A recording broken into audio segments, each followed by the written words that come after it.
Caribbean boasts of some of the most diverse swamps in the world. Mangrove swamps, a major community of living, thriving organisms, line the hundreds of miles of twisting rivers and creeks along our coast. This is magnificent canoe country. Swamps are a type of wetland dominated by woody plants. There are two main classes of swamp: forested swamps and shrub swamps. Shrub swamps are the type of swamps found here in the Caribbean and feature mostly shrub vegetation such as dogwood and mangrove. They are found along slow-moving streams and along coastal areas in tropical and subtropical regions of the world.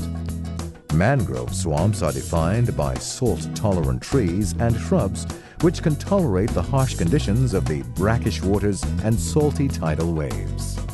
Here in the swamp, many people see the water as being dirty or smelly. The color in water here in the swamp is actually linked to a chemical called tannic acid that's in the leaves of the mangrove trees. So when these leaves fall off and they decompose, tannic acid is released and it colors the water brown. The smell associated with mangrove swamps is hydrogen sulfide gas. This is produced by the decomposing bacteria living in the oxygen-poor sediments in swamps. Hydrogen sulfide has a characteristic rotten egg smell. The hanging roots of the red mangrove act as a sediment trap. It works basically like a sieve. When we get sediments washed down, like in heavy rains, those become trapped in the mangrove roots, and basically the sediment accumulates right there in that base. As more sediment accumulates, more trees fall off, sticking to the new sediment, and the land slowly increases. The land area in the coastal environment slowly increases. Mangrove swamps are definitely a natural wonder of the Caribbean. The link between mangrove swamps, seagrass beds, and coral reefs is so vital and precious to the entire marine ecosystem that without mangroves, the reefs would collapse, these seagrass beds would collapse. There would be no ocean life without mangrove swamps, supplying nutrients and supplying nursery grounds for these marine organisms to grow up, to spend the vulnerable part of their young lives in a protected place like a swamp. It's a true natural wonder. It's a place, a safe habitat where migratory birds can land to escape the hunters. Mangrove trees dominate Caribbean wetlands because they can survive in both salt and fresh water. They develop in protected areas like bays, lagoons, or estuaries. Red mangrove, black mangrove, and white mangrove are the three types of mangroves typically found in the tropics. The red mangrove is easily recognized by its unique arching roots. Black mangroves, which grow more inland, have roots that project upward, supplying plants in submerged soils with air. Unlike the other two, white mangroves have no exceptional root structures. As the mangrove root system grows, it becomes more tangled, extensive, and close to impenetrable. It acts like a sieve, with bits of seaweed, dead organisms, leaves, practically anything that can be carried by water, collects and gets trapped. Flushed by the ebb and flow of the tide, mangrove swamps are constantly refueled with nutrients carried by freshwater runoff from the land. This shifting world of mud and sand is home to a bursting population of creatures, some of them rare and endangered. The mangrove swamp is like a filter, preventing sedimentation on the coral reef. Then those nutrients are slowly released over many years to nourish seagrass beds, turtle grass beds, and the coral reef itself. If all that sediment went on the coral reef in one dose, it would prevent sunlight from reaching the coral would die, you would just get algae on the reef, marine productivity would decline. The swamp, because it's the last large swamp, for example, when cattle egrets colonized the New World, Graham Hall Swamp was the first place they nested on Barbados in 1970. Subsequently, the little egret, another colonist from the Old World, first nested in Graham Hall Swamp in 1994. And this is the only documented location in the Western Hemisphere where little egrets are nesting.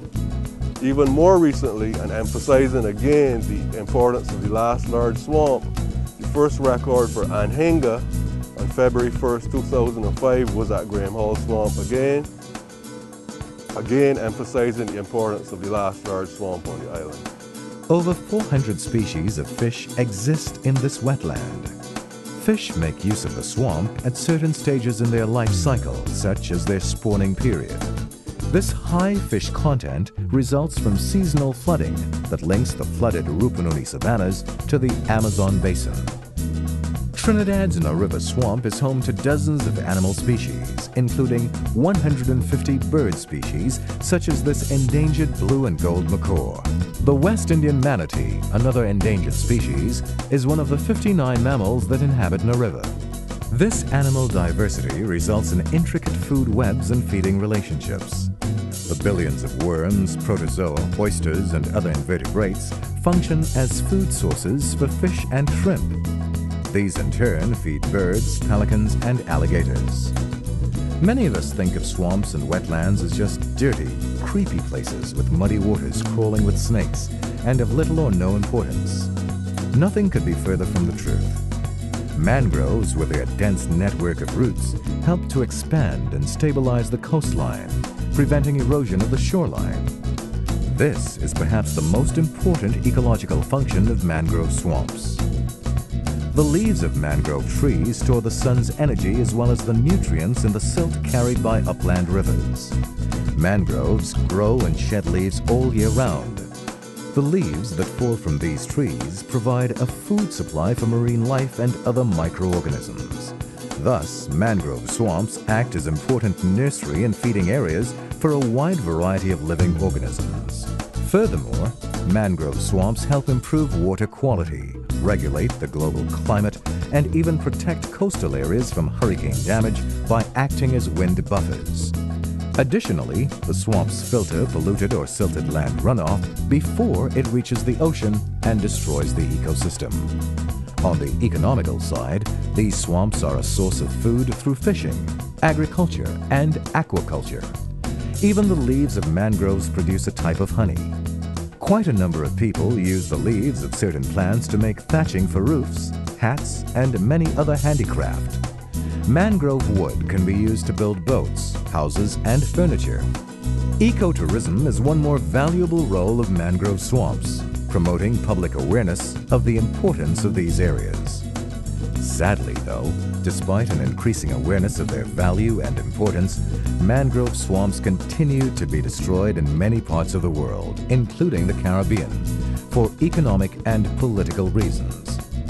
In an effort to preserve the swamp and its fragile ecosystem, the River Wetlands was declared an environmentally sensitive area under the International Ramsar Treaty.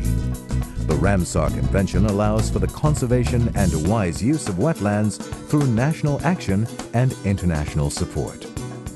Mangrove swamps. They are just as spectacular as any of our Caribbean natural wonders. The human mind can only begin to imagine the fascinating world that exists inside the twisted roots and lush vegetation of the mangrove swamp. We should make every effort to ensure that these wonders are around for future generations to marvel at.